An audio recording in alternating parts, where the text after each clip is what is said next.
Nasa kote sa magkahiwalay na operasyon sa Cotabato City ang isang pulis at 2 sundalo na sangkot umano sa iligal na bentahan ng baril.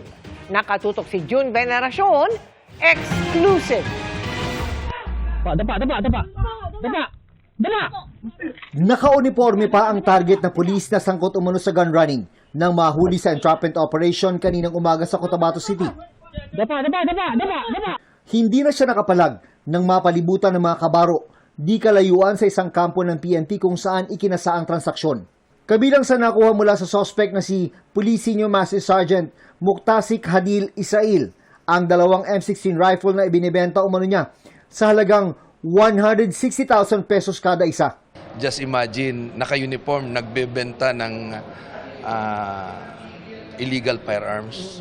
Ito yung warning natin sa lahat ng ating kapulisan na yung mga ganitong klaseng gawain ay walang puwang sa ating hanay. Nakatakas ang kasamahan ng arestadong pulis. Iniimbestigahan pa kung sino ang mga koneksyon niya sa pagbebenta ng illegal na baril at kung sino ang mga bumibili sa kanya. Ito ay maaring napupunta sa iba't ibang klaseng grupo, particularly sa mga criminal elements. Kaya yan yung ating ginagawa na kailangan ma-account talaga natin yung mga illegal firearms.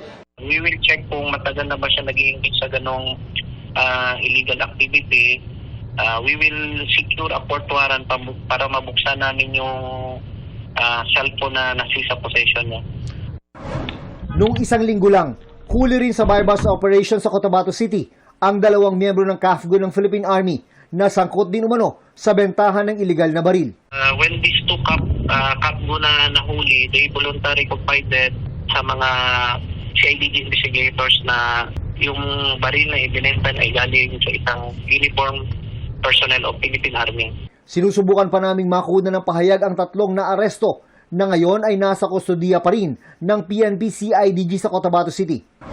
Samantala, nakikipag-ugnayan na ang PNP CIDG sa Philippine Army para masama sa kasong paglabag sa Comprehensive Law on Firearms and Ammunition. Ang miyembro nitong pinagkukunan umano ng baril ng 2 CAFGO na hinihinalang gun runner. Para sa GMA Integrated News, June Veneracion, nakatutok 24 oras.